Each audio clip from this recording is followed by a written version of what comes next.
a very difficult movie for Peter to watch, and I imagine for Louise and everyone. So I always appreciate your bravery and your patience with watching. Well, it's so well done that you get through it. If it wasn't well done, it'd be a miserable experience. But it's well done. You want me to ask the crowd if they have any questions for you? Sure. Any questions for Mr. Bogdanovich? Sir? Okay, I'm with the festival, but I'm English. I'm writing a book on film and TV, and I'm a film historian. So if I have a question for you, Mr. Bogdanovich, what I would like to say, sir, that was magnificent. Thank you, sir. To mirror Peter's sort of spirit and tone of his own filmmaking in a documentary wasn't an easy job to do, and you did it. That's an honor. That's an honor, sir. Thank you. I don't know if I quite did. He's my favorite director. So thank you so much. Mr. Bogdanovich, I was actually in the UK teaching last week, showing Easy Riders Raging Bulls, and I prepped my students and asked any of them in the room if you knew who Peter Bogdanovich was, and I'm afraid to say none of them did, to my shame. And I tend to get quite irritated. I'm not allowed to be irritated, but throughout my career I've been irritated by the fact that you've been so unappreciated. Particularly after the film, I then asked the students, quite, what did you think about the film and Peter's there, and they still sort of, they know Spielberg, they know the others, and it actually irritates me that you're not as appreciated as you are. How do you personally feel about that? Oh, Jesus. Which film did you show? No, we showed Easy Riders Raging Bulls, the documentary. Oh, and yes. you were in that, of course. Yes, the And documentary of was course, they've all good. heard of Spielberg and Lucas and whatever. So the point is that, and it came out through the documentary how unappreciated you have been throughout your career. Well, no, it was, I was when Last Picture Show and What's Up Doc and Paper Moon didn't get such great reviews, but it was very popular. But Last Picture Show was about as good a reception as you could get, Yeah. And Quentin was right. I suddenly was the man of the moment, But that's typical of Hollywood. You have your ups and your downs. I've had a few downs because of what happened with Dorothy. Obviously, was earth-shattering. And I don't know. I don't have anything brilliant to say about being unappreciated. But I've also been appreciated, so it's, you get both. People didn't know who Howard Hawks was. He was one of the greatest directors in America, in the world. And, a lot of the directors that I like didn't achieve the kind of fame that Stephen has, or that a couple of other people you mentioned. But, I was talking to Orson Welles one time, and he was raving about Greta Garbo, who was a favorite of his. And he said she's transcendent, she's this, she's that. And being a bit pedantic, I was quite a long time ago. I said, yes, it's true, she's wonderful, but isn't it too bad that she, being as great, of all the movies she made, she only made 2 really good ones? And Orson looked at me and he said, well, you only need 1. So with Picture Show, that was the one. I didn't have to do any more pictures after that. Luckily, I made a few that I liked better. So that's all. Thank you very much, sir. And of course, the Last Picture Show is greatly appreciated, quite rightly. We have a thing in England, a radio show called Desert Island Discs, which is about, what records would you take if you were stuck on a desert island? And personally, I would take the Last Picture Show. Desert Island. Well, I would take a funnier picture than that. That's a good point. Yeah. Peter, what's the greatest picture that's never been made? The one I'm going to make next. Criminals! Did I say That's something? my daughter. A movie that Polly and I wrote 100 years ago, but she's gonna make it next year. Yeah. I just want to say a couple things. One is, I thought the documentary was terrific. Thank you. Really terrific. Yes. Bill. I've been aware of Peter's work, and my wife's been aware of Peter's work, and my associates have for years and years. We hold him in such utmost respect, and also so much respect for the friends that he has, like Frank Marshall, who he started in the business and everything else. And the other thing I want to say, which is going to be very unpopular, this place ought to be people hanging from their breath to see this great talent, the two of you on this stage, and have the opportunity to talk documentaries and some of the best feature films made in our generation with you two wonderful talents. Thank you very much. Very nice of you. Well, the state of the movies has not exactly improved over the years.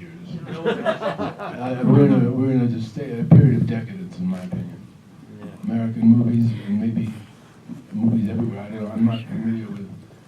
I should be more familiar with the foreign films that are made, but I'm not. And the American movies really turned to shit, as far as I'm concerned. A lot of them, anyway. There's always a good movie or two around, you know. Wes makes good movies, and Noah and Quentin makes good pictures, but most of the pictures, I don't know how you feel, but I don't have to give a shit about cartoon movies or superheroes. They get on my nerves. Bill likes superheroes. I like superheroes. But, you know, I got to know my own heroes. It's, you know, I fed you that line. He did. Yeah. I love that you make movies that are love stories to love. And They All Laughed is such a quintessential romantic dreamer movie in that everyone falls in love with everyone, and you've got all these extreme close-ups of great profiles and big lips and big juicy kisses.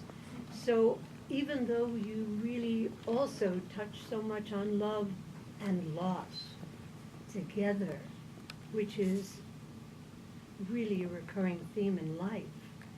So I'm curious, for one thing, about whether you self-identify as a romantic dreamer, which is not a pejorative, it's a description. Well, I guess I'm kind of a romantic guy. Larry McMurtry, who wrote the novel on which The Last Picture Show is based, said that he had to keep me, he had to prevent me from going into Serbian fits of romanticism. But, yeah, I guess I am. There's a beautiful comment about the film, too. That's lovely. I think it's one of those movies that's in love with cinema, and it's in love with being in love, and it's kind of magical. They all laughed. Well, I felt most inspired of any film, I think, that I've ever made on that film. It just was, I had ideas that just kept coming up, and I said, let's do this way, and we kept rewriting the script as we went along, you know. And it was really a joyous experience making that film. Was there a lot of ad-libbing in that film? Not ad-libbing. We would rewrite the scenes just before we would make them, and then we'd write it down, and then they'd say those words. You know, sometimes they didn't get the words until just before I would have it on a piece of paper and say, "You say this, you say this," and we did it that way. It gave it a certain freshness because they were fresh. They were saying the lines for the first time practically. Thank you. I've done that before. I did that on St. Jack as well. We kept rewriting. It's a little bit of a dangerous game because if you don't write it well, it's going to be crappy. But I worked very closely with all the actors on both those pictures, and we all collaborated, you know, on it. So everybody's on the same page, so to speak. Sir? Yeah, I appreciate the way you I love all your films, and but also let the actors do their job and then keep running and just let it flow, versus. Well, you know, I once asked Orson Welles, I said, what do you think is the difference between doing a scene in one shot or cutting it up into a lot of pieces? And Orson said, well, We used to say that's what separated the men from the boys. And you'd be amazed if you see Citizen Kane again as an example, how many scenes are played in one shot. When noise was off, we would do 15 pages in one shot, with the camera going up and down and on. I saw the film recently and said, where the hell did we cut? But that scene with Tatum and Ryan in Paper Moon, no cut. And it goes on a little longer, actually, but that's just about all of it. We did it 25 times over a period of 2 days. It looks easy, but it was hell to get it. I think we shot 15 takes the first day and we didn't get one. Tatum kept screwing it up. Ryan came over to me after 15 takes and said, I did 3,000 Peyton places, but I can't take it anymore. I'm going to kill her. But we got it. It was very, when I think a scene should be in one shot, I'll go to every extreme to get it, even if it means doing it 25 times over a period of 2 days, because the reason I felt it was important not to cut was not for showing off purposes or to platform the actors. It was because, you know, fathers and daughters and fathers and sons and mothers can have big fights, but they're family. So it isn't cut up. They just watch them because they're going to end up okay. That's the reason. Yes. Hi, my name is Peggy. I taught high school theater students for 36 years, and one of the touchstones in every year was always the Last Picture Show and your work up to that point. I grew up in shortgrass country, Oklahoma, 42 miles from Wichita Falls, so therefore, in all those little towns. And therefore, when a 15-year-old student said to me, Miss Long, I have to have your Saturday afternoon. Will you go with me? I've got something to show you. And it was the Last Picture Show. And I was so overwhelmed and so touched. And it was my life, up there, parts of it, growing up in that part of the country. And then you put in the country and western singer that was in this performance. And then you always have these westerns showing up and the sensibility of that. And I'm just wondering, do you have an affinity for that part of the world? And what is that? No, not really. I think the reason it worked on picture shows because Texas was a foreign country to me. Yeah.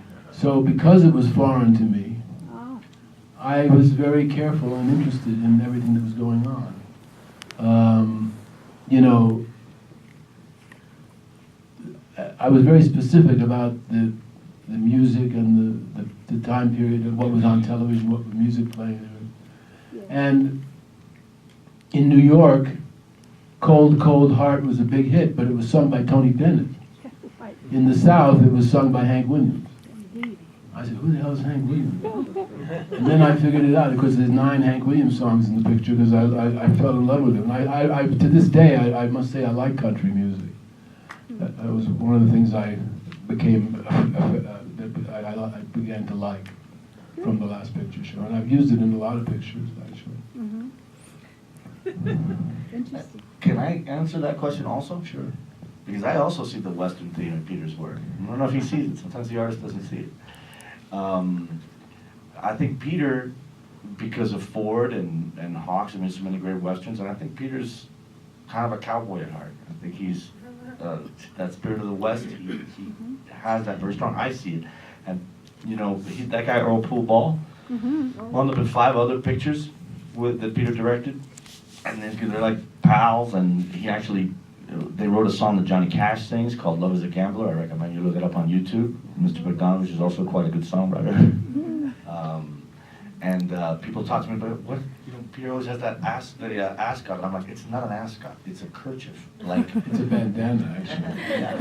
because he's a cowboy. That's what I tell Yeah, it started on Last Picture Show because it was kind of a Western. So I started wearing this. Now I can't stop wearing it. Particularly since my neck started to not look so good, I like it even better. Yeah. Thank you. I just wanted to ask you if you're involved in the finishing of Orson Welles' Last. Oh, am I involved? That has been going on for 30 years. Orson died in '85, and we've been trying to finish it ever since. And I've been saying the following sentence for about 30 years. We're very close. But we are very close. I hope this time it's true. Yeah, I am involved in finishing it. It's a film that Orson shot starting in 1970, and he kept shooting through 75, 76, and then he got into a beef with his producer, and it got put into a vault in Paris, and it's still there. And we are sort of we're very on the verge of getting the material over here so we can finish it. Frank Marshall has been very involved in that, by the way. I believe you told Orson, or Orson asked you to finish the film for him if you couldn't do it. Well, what happened was we were sitting at lunch one day, somewhere, and he turned to me and he said, "Look, if anything ever happens to me, I want you to promise me I'll finish the picture." I said, "Jesus Christ, what do you say that for, Orson? Nothing's going to happen to you." "I know, nothing's going to happen to me, but if it does, I want you to promise me you'll finish the picture." "Well, of course I will, but nothing's going to..." "All right, now we can change the subject." And that was it. So I have been trying to fulfill that request. And the film also stars Peter as a very Bogdanovich-esque director, somewhat, and Houston as the Wells figure. John Huston is great in the picture. He plays the lead. He plays an aging director. And I play a young director, which I was at that time. This was 40 years ago. Anyway. Yes. Thanks very much. The documentary was great, but what it brought out for me was the creativity of Mr. Bogdanovich. And what I've seen in your pictures and also in this documentary is how your creativity works. In a way, I'm a location manager. I've done 25, 30 movies. And I drive around with directors all the time. And I've done some big pictures. And what I see from you is this, especially the rewriting, you know, as you're going along, because what I always appreciated was the creative process. And what I saw in the documentary and in your work was the activity of the creative process, no matter what. That's what I took from it, and I'd like to thank you. Thank you. Thank you very much.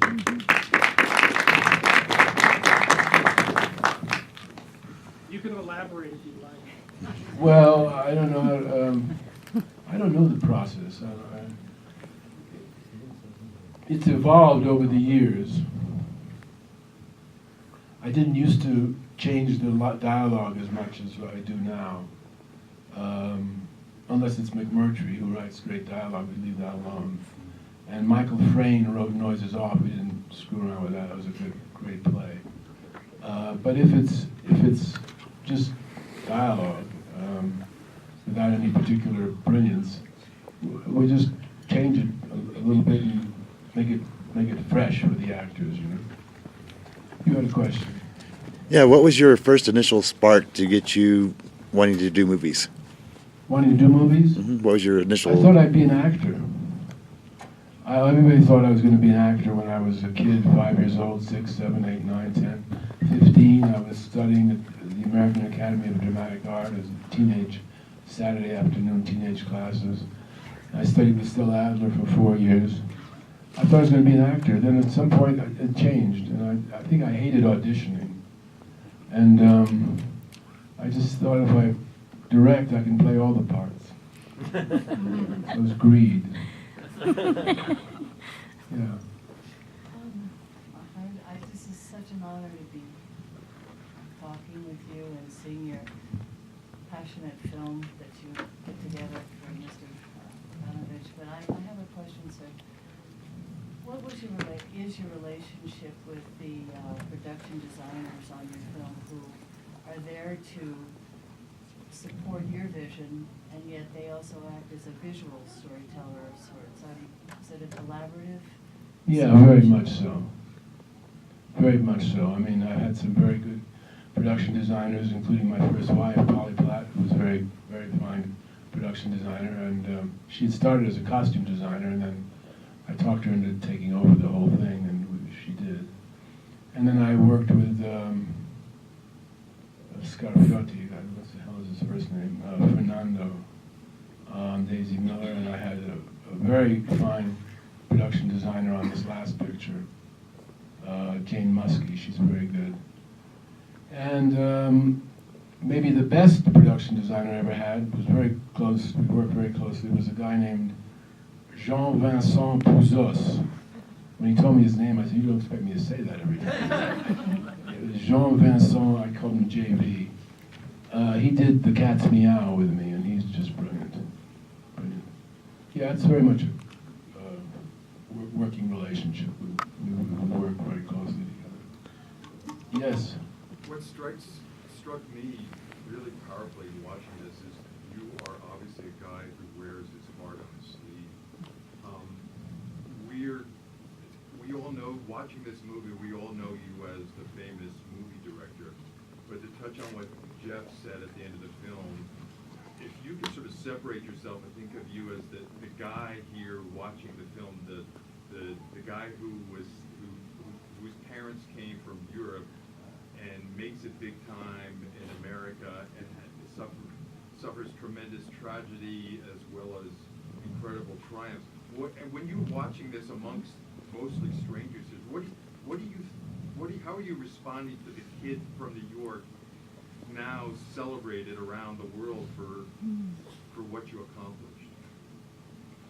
Well, I don't think about it too much. When I see this film, it's just the painful parts overwhelm the more joyous ones. But I don't know. I don't think about it that much, to be honest with you. It's nice when they give you a Life Achievement Award. I say, well, I'm not dead yet, but thank you. I plan to make a few more pictures before they take me up to the screening room in the sky. I love making the picture with the actors. That's the fun part for me. The pre-production, the writing, the post-production, that is all hard work. But making the picture with the actors, particularly if I get along with the actors, which I usually do, that's the fun part of making the picture. And it's nice to get good reviews. It's not so nice to get bad reviews. I don't read bad reviews. I agree with Noel Coward, who said, never read a review unless it's 100% approbation. I told my daughter, don't read bad reviews. She didn't listen to me. Yeah. I just wanted to thank you for your courage and generosity in allowing this documentary to be made. And to know if there's some way that it can be distributed into university film studies programs. Well, Brett Ratner has it now. He bought it for his company. And I'm sure he'll get it around as much as he can. It's not quite finished. It is finished, but it's not quite all the rough edges with some of the prints. But I think it's a good idea for it to go to schools and so on. Yeah. I'd like to thank him as well for his bravery. Thank you for saying that. Yeah. In some ways, I hope you're not anymore, but boy, would I love to smoke a cigar. I don't smoke anymore. Cigars. Yeah. Is there one particular film that inspired you to become a director? Well, I think probably it was Citizen Kane because for a very stupid reason. My parents were, hip to the fact that the director was the author of the movie if he was any good. So they talked about Eisenstein or Renoir or John Ford. They knew those names. And I saw a lot of films with my parents. But when I saw Citizen Kane, I was about 16. They revived it in New York for the first time since '41. I went to see it, and this is the stupid thing. There's Orson Welles, acting. He directed it. Wow, he directed it. It all kind of came together for me at that moment. He's the director. That's interesting. And I know it sounds really stupid, but that was what did it. I thought, well, I want to direct. But I started directing in the theater first when I was 20. And I did a few plays in New York, and I loved working with the actors. And I hated auditions. decided I was going to direct pictures. Okay, we have any more? I just have a question. We saw They All Laugh this morning, and Ben Gazzara was so good in it, and then he said in the documentary that he was, clinically depressed through the film. So I was wondering what that experience was like for you. Well, he was a bit gloomy. But, at one point I got angry at him because he was holding things up. He wasn't holding things up, but he was not very friendly with Audrey, and he was a little cool. And I got angry at him, and I said, Ben, it's a good thing I know how to write for you, because you're not here. Peter. Oh, Peter. But he's terrific in the picture, so. Yeah, yes, he was. He's really terrific in the picture. He doesn't try to act. He just was, and that's what I wanted, actually, the performance. I don't like a lot of acting. There's a movie called There Will Be Blood. What was that movie? There Will Be, what was that movie? I think it was that Yeah, movie. yeah. There Will Be Blood, is that the movie? Daniel Day-Lewis? Yeah, I called that picture There Will Be Acting. A lot of acting. Everybody says, wasn't he great, that performance? I like it when you don't see a performance, you see a human being. That's why we like movie stars, because John Wayne was real. He wasn't acting. Cary Grant, Jimmy Stewart, they were who they were, and they were great actors. Somebody said to Spencer Tracy, "Well, you always play yourself." He said, "Well, who the hell do you want me to play?" And Stella Adler, who was in the method department, said, "You find the character in yourself. You can't create a character. You find the character in yourself." That's the kind of acting I like. So I like acting that doesn't look like it's acting. Alec Guinness. Alec Guinness. There's a funny story about Alec Guinness. He was in an airport, and this mother and child came up. The kid was about 10, and he said to Alec Guinness, "Can I have your autograph?" And Guinness said, "Oh yeah, sure." He said, and the kid said, "I've seen Star Wars 100 times." And Alec Guinness said, "You've seen it 100 times?" "Yes." So I'll give you an autograph, but you must promise me never to see it again.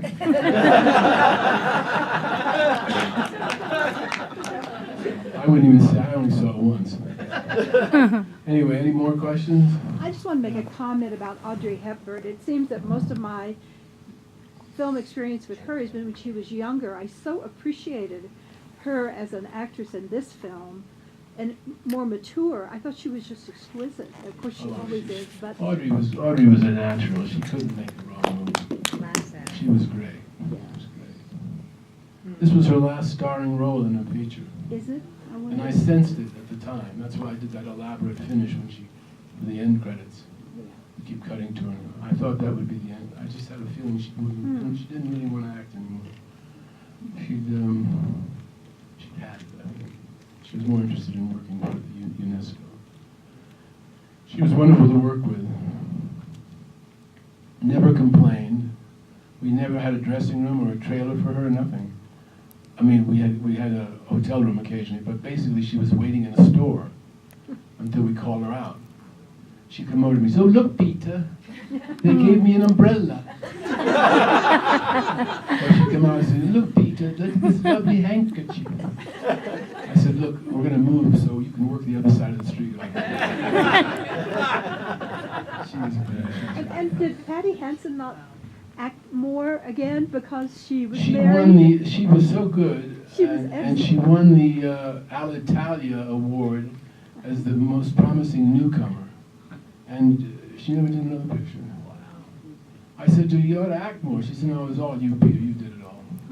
It's true, I gave her the readings, but she had to do it. It was also written for her. But she was very good. She was excellent. Yeah. So Just appealing. being herself. You know. What do you think, Bill? Should we wrap it up? I think you're the boss. Yeah. Thank you very much. Thank you.